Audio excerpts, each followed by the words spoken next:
My dear students, today we will continue hard, soft, acid base topic. Today we will discuss here about the theoretical concept on behind the hard and soft concept. Hard से soft से strong bond का formation करता है। या पहले बताया था एक कॉन्सेप्ट चल रहा था। तो दिस इज नॉट एक सिद्धांत नहीं है, ये रिलेटिविटी पर डिपेंड करता है। इसको देख लिया अपन ने। और हम एक चीज और बताना चाह रहा हूँ आपको कि किस प्रकार से जो है हम इस चीज को समझने की कोशिश करें कि आकार, यदि उसका आकार छोटा है या बड़ा है, या फिर उसका डी ऑर्बिटल्स का कॉन्सेप्ट जो है डी ऑर्बिटल ज़्यादा मात्रा में है तो मृदु होंगे, आकार छोटा है, उसका पोलराइजेशन ध्रुवण कम होता है तो वो कठोर की श्रेणी में आता है। लेकिन कल इससे पहले वाली क्लास में आपने देखा था कि वहाँ पे जो है वो उसके साथ में प्रतिस्थापी कौन सा जुड़ा हुआ है, वो प्रतिस्थापी उसको बता रहा है कि वो अम्लीय प्रकृति को शो करेगा या फिर सारी प्रकृति को शो करेगा। कल हमने इस चीज के बारे में अच्छे से बात कर ली थी। इस बोरॉन BF3 और BH3 के बारे में। BF3 F बोरॉन के साथ F चेंज होते क्या बन गया, कठोर अम्ल बन गया था, और बोरॉन के साथ में S चेंज होते क्या बन गया था, बताइए, मृदु अम्ल बन गया था। अंतर है। आज पढ़ रहे हैं, आज देख रहे हैं कि कठोरता तथा मृदुता का सैद्धांतिक आधार क्या है। चलो हमने इसको प्रैक्टिकली रूप से खूब देख लिया कि ये अम्लीय है, और उसको जो है हमने प्रायोगिक रूप से भी खूब सारी चीजें देख ली, और हमने ये बता दिया कि कठोर के साथ में साइज के हिसाब से वो चीजें होंगी तो पता चल जाता है। ठीक है, लेकिन सैद्धांतिक आधार क्या है कि क्या कारण है कि कठोर के साथ ही स्ट्रॉन्ग बॉन्ड बनाता है, मृदु के साथ ही स्ट्रॉन्ग बॉन्ड बनाता है, और जो बंध बनने वाला है वो बंध आयनिक होगा या सहसंयोजक होगा। This is the ionic bond, it may be covalent bond. How can it interpret by the use of theoretical concept, यानी उसका सैद्धांतिक आधार क्या है कि कठोर जो बॉन्ड है उसमें कौन सा बंध बन रहा है, कौन सी ऊर्जा उसके अंदर शामिल हो रही है, और कितना जो है मजबूत बॉन्ड बनेगा। और उस मजबूत बॉन्ड बनता है तो उसका प्रयोग की वजह से या फिर प्रयोग के बजाय सैद्धांतिक आधार क्या है, उस सैद्धांतिक आधार को हम यहाँ पे कैलकुलेट करेंगे और यहाँ पे उस चीज के बारे में बताएंगे। ठीक है, तो आगे चलते हैं। सैद्धांतिक आधार में बताया गया कि ये एक दिलचस्प बात है। This is a very interesting topic that what is the theoretical concept behind hard and soft acid base. ठीक है, तो उसके लिए जो है ये बताया गया कि अगर कठोर के नीचे बंध बनता है तो वो आयनिक प्रकृति का होगा। ऐसा होगा, आयनिक प्रकृति का होगा, आयनिक बंध का निर्माण करता है। और इसको हम इस प्रकार से दे सकते हैं कि वो जैसे कि लिथियम है, लिथियम ने OH के साथ में रिएक्शन कराई तो LiOH बन गया। क्या बन गया, LiOH बन गया। LiOH क्या है, आयनिक प्रकृति का बॉन्ड हो गया। क्योंकि हम आयनिक प्रकृति इसलिए देख रहे हैं कि एस ब्लॉक के जो एलिमेंट्स है वो एस ब्लॉक के एलिमेंट्स सारे के सारे आपने उससे पहले वाले जो पियर्सन था, उस पियर्सन ने सारे बता दिए कि सारे इसके अंदर सारे क्या होंगे, कठोर सार प्रकृति के, कठोर अम्लीय प्रकृति के होंगे। जितने भी एस ब्लॉक के एलिमेंट्स यानी मृदु सारे मृदा धातु के और स्टार्टिंग के निम्न संक्रमण धातु के जो आते हैं वो सारे के सारे क्या है, सारे के सारे कठोर अम्ल की श्रेणी में रख दिए गए हैं। और कठोर अम्ल की श्रेणी में रख दिए गए हैं तो ये इसमें भी जो है ये है कि सब दूसरे जो कठोर सार के साथ में क्या बंध बनाएंगे, आयनिक बॉन्ड बनाते हैं, आयनिक बंध का निर्माण करते हैं, क्योंकि उनके बीच में स्थिर क्या, स्थिर वैद्युत आकर्षण बहुत ज्यादा होता है। उनके बीच में स्थिर वैद्युत आकर्षण बहुत ज्यादा होता है। और स्थिर वैद्युत आकर्षण जो है वो बोलते हैं आपका इलेक्ट्रोस्टैटिक अट्रैक्शन। तो में इलेक्ट्रोस्टैटिक अट्रैक्शन ज्यादा हो, ये चीज कॉन्सेप्ट निकल के आया। ठीक है, दूसरा कॉन्सेप्ट निकल के ये आया कि यदि स्थिर विभव आकर्षण अधिक है, यानी स्थिर विभव ऊर्जा, जिसे हम एक ऊर्जा और नाम देते हैं मॉडलिंग ऊर्जा। मॉडलिंग क्या बोलते हैं? मेडलन एनर्जी। स्थिर विभव आकर्षण तो है, इसको हम क्या बोलते हैं? मेडुलम ऊर्जा का नाम भी देते हैं। तो मेडुलम ऊर्जा वो इनवर्सली प्रोपोर्शनल है, विद्युत परिमाणवादी है किसकी? परमाणुीय त्रिज्या के या फिर परमाणुीय दूरी के। जो तो दो परमाणु दूरी है, इनकी परमाणु दूरी के बीच में जो बात कर रहे हैं, तो इनके बीच में अट्रैक्शन जो है, इनके बीच अंतर परमाणु दूरी जो है OH के बीच में, ये दूरी जितनी कम होगी, ये दूरी जितनी कम होगी उतना ही वो आयनिक प्रकृति का बताया गया। तो इस प्रकार से परमाणु अंतर परमाणु ऊर्जा दूरी जितनी कम होती है वो क्या होता है? आयनिक प्रकृति का होता है। तो ये देखने कौन सा निकल के आया कि आयनिक बंध बनाते हैं वो कठोर अम्लसार होते हैं, जिनमें आयनिक कॉन्सेप्ट ज्यादा होगा, आयनिक गुण ज्यादा होता है, वो सारे के सारे कठोर सार के श्रेणी में आएंगे। इसे सैद्धांतिक कॉन्सेप्ट हो गया। दूसरा क्या बताया? दूसरा ये बताया कि सैद्धांतिक कॉन्सेप्ट तो हो गया, अंतःक्रिया भी होगी। कठोर अम्ल सारों के मध्य आकर्षण जो है वो ज्यादा होता है क्योंकि उनके बीच में दूरी कम हो जाती है, सैद्धांतिक हो गया। फिर यदि अगर ये कठोर है तो मृदु के लिए क्या कॉन्सेप्ट निकल के आएगा? मृदु जो अम्ल सार है उनके लिए क्या कॉन्सेप्ट निकल के आएगा? उनके लिए कॉन्सेप्ट निकल के आएगा कि जिनके डी ऑर्बिटल में इलेक्ट्रॉन की संख्या ज्यादा है, ठीक है, या फिर वो जो है उनका ध्रुवण अधिक से अधिक हो रहा है, ठीक है, तो उनका ध्रुवण अधिक होगा तो हमने जो है वो फेजल्स रूल से पहले स्टूडेंट पूछा था, फेजल्स रूल अगर उसको लागू हो जाएगा, फेजल्स नियम लागू हो जाएगा तो जिसका ध्रुवण अधिक होता है वो सहसंयोजक प्रकृति के हो जाते हैं, उनमें आयनिक गुण के बजाय सहसंयोजक गुण ज्यादा देखने को मिलते हैं और सहसंयोजक गुण जितने ज्यादा होंगे, ठीक है ना, वो उसके अंदर जो है सहसंयोजक ऊर्जा ज्यादा हो जाएगी और वो प्रकृति जो है वो जो बंध है वो सहसंयोजक बंध कहलाएगा, कोवलेंट बॉन्ड कहलाएगा। It is noted that if the polarization is higher, then it is bond goes towards covalent bonding nature, वो कोवलेंट बॉन्डिंग नेचर की तरफ चला जाता है। तो इस प्रकार का जो कॉन्सेप्ट जो है हमारे यहाँ पे देखने को मिला कि सहसंयोजक बंध प्रकृति होगी तो वो मृदु अम्ल सार को कॉन्सेप्ट निकल के आता है, वो मृदु अम्ल सार को दर्शाता है, उस गुण को रखता है और उस गुण को रखेगा। तो इस प्रकार से हमारे दो कॉन्सेप्ट निकल के आए सैद्धांतिक कॉन्सेप्ट कि यदि कठोर होगा, कठोर अम्ल सार होगा तो वो आयनिक बंध को रखता है, यदि वो मृदु सार अम्ल और सार है तो वो सहसंयोजक प्रकृति को दर्शाता है, उसके अंदर सहसंयोजक ऊर्जा पाएगा। ठीक है, इसी समझ में आई आपके।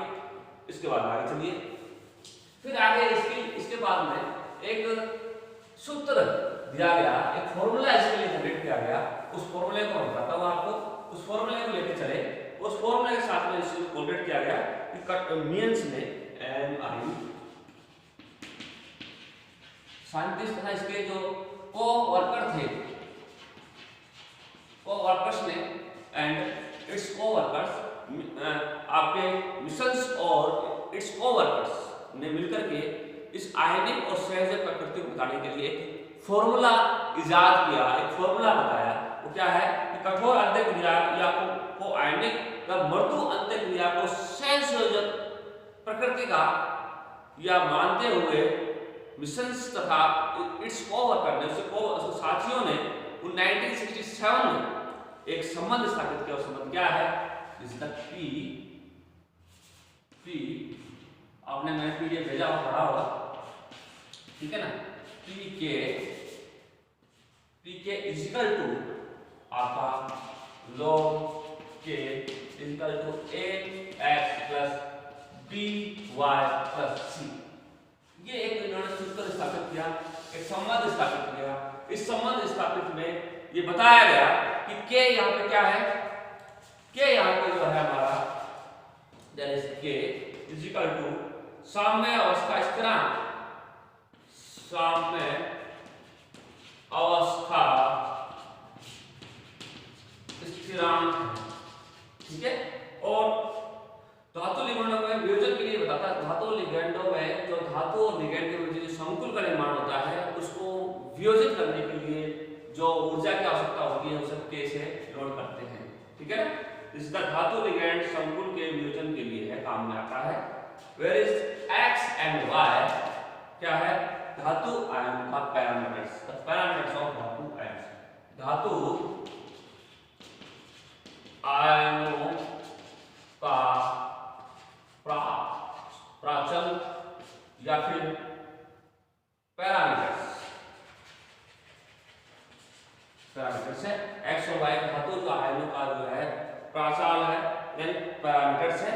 और ए और बी यहाँ पे जो है लिगेंड के बारे में बता रहे हैं, वो लिगेंड जो है उस लिगेंड आयनों के क्या है, प्राचाल पैरामीटर्स हैं। तो इस प्रकार से इन सभी को यहाँ पर रख करके इस pK की वैल्यू निकाली और निकालने के बाद में हमारे पास एक टेबल तैयार होती है। वो टेबल मैंने उसमें बता रखी PDF में, उसके बारे में बताते हैं कि यहाँ निकालने के बाद में यहाँ पे C क्या है, C इज द, ये एक लिगेंड है जो कि इसकी वैल्यू को सामंजस्य स्थापित करता है कि जो कि pK के मान के सामंजस्य करता है, जिससे कि सभी एक ही पैमाने में हमें प्राप्त हो सके। ये क्या एक प्रकार का कांस्टेंट है, एक प्रकार का नियतांक है जो सामंजस्य स्थापित करता है कि सभी एक ही पैमाने के अंदर, एक ही पैरामीटर के अंदर हमारे सारे के सारे जो है इसकी वैल्यूज आ सके। इसके लिए इसको यूज में क्या आता है, प्राचल y जो है, y के बारे में बात करें, y मृदुता को सूचित करता है, ये मृदु है उसको सूचित करता है। इसका मान परमाणुओं के प्राचाल की ज्ञात किया जा सकता है। कठोर अम्लों के लिए देखिए, कठोर अम्ल होगा तो pK होगा कठोर अम्ल के लिए, कठोर अम्ल के लिए जो मान है y का मान क्या आता है वो देखिए, y क्या है, पैरामीटर्स है। कठोर अम्ल के लिए y होता है 2.5, पैरामीटर को मैं 2.5 या फिर इसकी रेंज 2.8 से कम रखिए, कम आती होगी। लेकिन यदि ये कठोर की जगह मृदु अम्ल है तो उसकी y की वैल्यू जो है वो हो जाती है हमारी 3.2 से अधिक, 3.2 से अधिक। इस प्रकार से इनकी वैल्यू अगर हम इसे पुट करते हैं, इनके पैरामीटर की वैल्यू से पुट करते हैं तो इसकी वैल्यू निकल के आती है।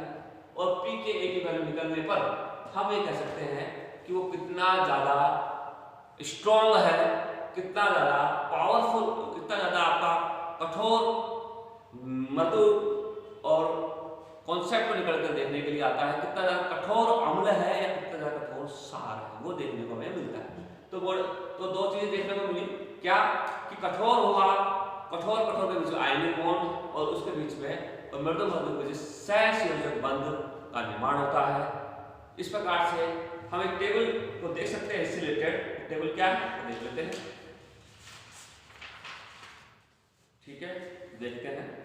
तो टेबल पैमाने की टेबल निकल के आती है, थोड़ा सा इसको टेबल के बारे में इसको रिलेट कर लेते हैं, क्या करते हैं थोड़ा समझने को, इसको थ्योरेटिकल कॉन्सेप्ट है, वो थ्योरेटिकल कॉन्सेप्ट को यहाँ पे आपको निकल के आ जाएगा। कठोर की जगह 2-3 एग्जांपल होगा बस। कठोर अम्ल यदि है तो जैसे Al+ है और Al3+ है, इसकी वैल्यू जो है 0.6 पैरामीटर के रूप में, 0.7 जो है y की वैल्यू चल रही है ये। इसी प्रकार से Na+ है, उसकी वैल्यू यहाँ पर रखी गई 0.93। और उसके बाद मृदु, कठोर की जगह मृदु अम्ल आ गया तो मृदु अम्ल की वैल्यू यहाँ पर रखी गई है।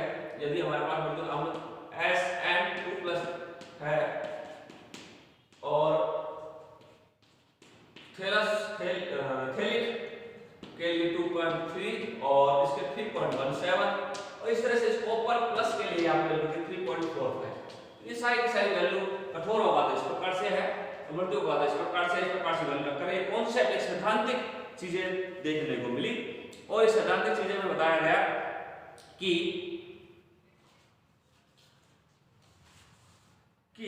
जो A और X ये वैल्यू देखने के बाद में इनके रिलेटेड में P के वैल्यू निकाली जाती है और P के वैल्यू निकाल करके हमें चीजें देखनी पड़ेगी इस प्रकार से क्या चीजें आती है। और इसी प्रकार A और X जो है, A हमारा लिगेंड है, तो A और X जो है हमें इलेक्ट्रोनेगेटिविटी, विद्युत ऋणता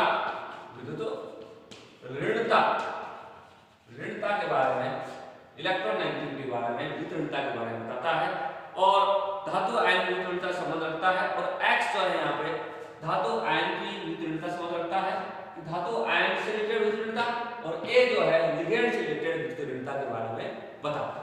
ठीक है, तो ये विद्युत ऋणता जो है यहाँ पे तो उसके पैरामीटर इस प्रकार से है, और विद्युत ऋणता जिसमें ज्यादा होती है, यानी जिन लिगेंडों में या जिन संकुलों में जैसे विद्युत ऋणता का अंतर जितना ज्यादा होगा उतना ही वो क्या होता है, आयनिक।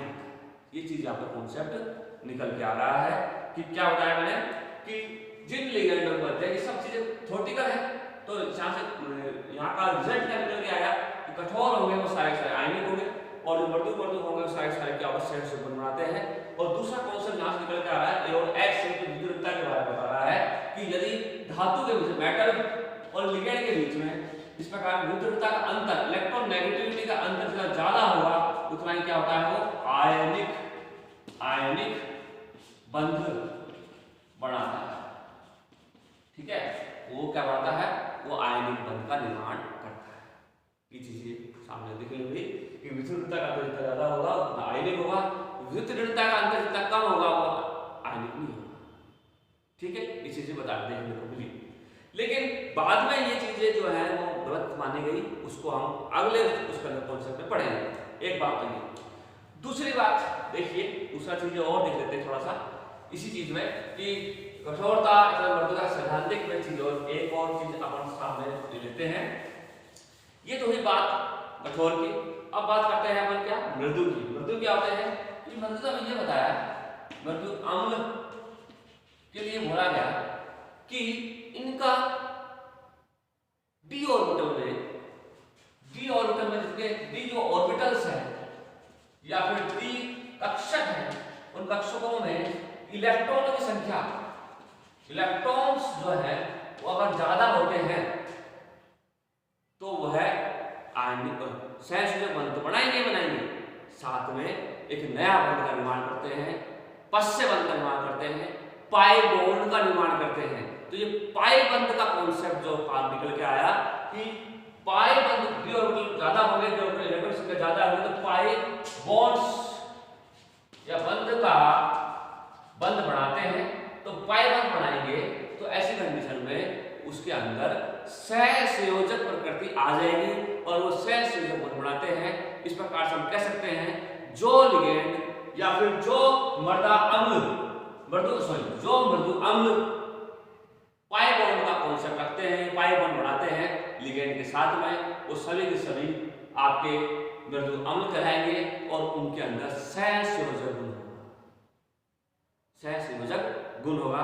उदाहरण के लिए देख लीजिए, अगर हमारे पास कोबाल्ट CO है, कार्बन ऑक्साइड है, अगर मेटल के साथ में देखते हैं, मेटल और कोबाल्ट में रिलेशन कराते हैं, मान लीजिए 5 है, जिस प्रकार से MCO5 निकल के आया, तो ये क्या करते हैं आपस में, MCO5 आपके पास है और इस प्रकार से और दोनों ट्वाइस के रूप में देखें मिल जाता है M इक्वल टू यदि M रखते हैं या फिर कुछ और रखते हैं तो हमें देखने को मिलता है कि कोबाल्ट कार्बन ऑक्साइड और मेटल के बीच में एक प्रकार का पश्य बंध, एक प्रकार का बैक बॉन्डिंग शुरू हो जाती है। इस बैक बॉन्डिंग के कारण अभी तो ये बंध बनता है, लेकिन बैक बॉन्डिंग रहती है इधर से इधर जो है इसके डी ऑर्बिटल के इलेक्ट्रॉन जो है वो इलेक्ट्रॉन इधर से इधर करते हैं और करने के बाद इस बॉन्ड बनाने के बाद में यहाँ पे आपका क्या आया था, वो जो चार्ज आया था वो इसमें दे दिया है, तो वो चीज इसमें कोटेड करके बन जाता है M डबल बॉन्ड C और C। ठीक है, इधर से इलेक्ट्रॉन देगा और वापस इधर से दे देता है। तो इस प्रकार से निकल के आ गया हमारे पास M डबल बॉन्ड N बन जाता है, पाई बॉन्ड का फॉर्मेशन हो गया। तो इस प्रकार से ये जो धातु होगा वो धातु जो है हमारा क्या होता है, मृदु अम्ल प्रकृति का होगा, वो एक सॉफ्ट एसिड है। इस प्रकार से कॉन्सेप्ट का निकल के आया कि यदि उनके बीच में आयनिक बॉन्ड है तो स्थिर विद्युत आकर्षण के कारण वो जो कठोर जो होते हैं वो आयनिक बॉन्ड बनाते हैं, जबकि मृदु के बीच में या मृदु अम्ल और क्षार के बीच में सहसंयोजक बॉन्ड होता है और सहसंयोजक बंध जब बनता है जब विद्युत का अंतर कम होता है और विद्युत का अंतर ज्यादा होगा, विद्युत ऋणता का अंतर ज्यादा होगा उतना ही आयनिक बॉन्ड बनेगा और वो कठोर के कॉन्सेप्ट में निकल के आता है। तीसरी चौथी चीज देखिए पाई बॉन्ड अगर कहीं बनता है तो पाई बॉन्ड कॉन्सेप्ट जहां बनता है यानी जिसके अंदर डी इलेक्ट्रॉन्स ज्यादा होंगे वो पाई बॉन्ड का फॉर्मेशन करते हैं और पाई बॉन्ड बनने के बाद में वो जो अम्ल है या वो जो अम्ल होंगे वो सारे मृदु अम्ल की श्रेणी में आएंगे या वो धातुएं सारी मृदु अम्ल की श्रेणी में आएंगे। ठीक है, इसी प्रकार से हमारा जो है कौन से लिगेंड PPH3 CO और I-, ये जो लिगेंड्स हैं ये I- है, ये सब क्या है पश्चय बंध का बैक बॉन्डिंग का प्रोसेस करते हैं क्योंकि पोलराइजेशन ज्यादा होता है, इसके अंदर बैक बॉन्डिंग होती है और इसके अंदर भी जो है आपकी इलेक्ट्रॉन डेंसिटी ज्यादा होती है। ये चीज समझ में आ गई। इस प्रकार से तीन चीजें निकल के आ गई वो आपको मैंने बता दी है। पीडीएफ दिया था उसको भी आप पढ़ना और पढ़ करके आपको और ज्यादा समझ में आ जाएगा। एक कॉन्सेप्ट और निकल के आ रहा है वो और बता देता हूं मैं कि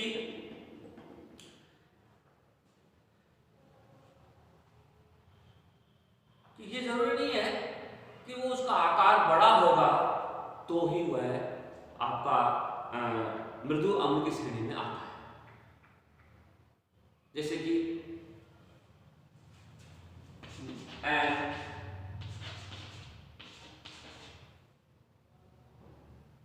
तो ये नाइट्रोजन फास्फोरस ऑर्सेनिक को स्टील भी है तो ये देखने को मिला कि फास्फोरस से संबंधित जितने भी होते हैं वो ज्यादा बैक बॉन्डिंग में काम आते हैं, जिसकी ये एग्जांपल ले लिया, ये आपको मृदु श्रेणी में आएंगे, लेकिन इनका आकार बड़ा होने के कारण ये कोई मृदु श्रेणी में नहीं आते। यानी आकार का यहाँ पे कोई कॉन्सेप्ट नहीं है, आकार कॉन्सेप्ट केवल अपने इसके अंदर आएगा, हेलोजन्स फैमिली में आएगा। आकार ऊपर से जाने पर आकार बढ़ता है तो ये मतलब नहीं है कि ऊपर से जाने पर उसकी मृदुता भी बढ़ेगी, उसकी सॉफ्टनेस नहीं बढ़ती है। सॉफ्टनेस का कॉन्सेप्ट ये है कि यदि उसकी नेचर इस प्रकार की, उसको इलेक्ट्रॉन देने की पावर इस प्रकार की है, उनके बीच संपार्श्विक अतिव्यापन पाई बॉन्ड बनाने के लिए, बैक बॉन्डिंग करने के लिए कोलैटरल ओवरलैपिंग कितनी अच्छी हो रही है उसके ऊपर डिपेंड करता है। इसलिए जो है फास्फोरस ज्यादा स्ट्रॉन्ग जो है बैक बॉन्डिंग करता है, इसलिए इसके जो लिगेंड होंगे वो मेटल के साथ में क्या बनाएंगे, सारे क्या बनाएंगे, सारे जो है मृदु अम्ल की श्रेणी में आएंगे और एक संकुल का निर्माण करते हैं, मृदु संकुल का ही निर्माण करेंगे। इसी तरह से जो है इससे पहले क्या आता है आपका देख लीजिए,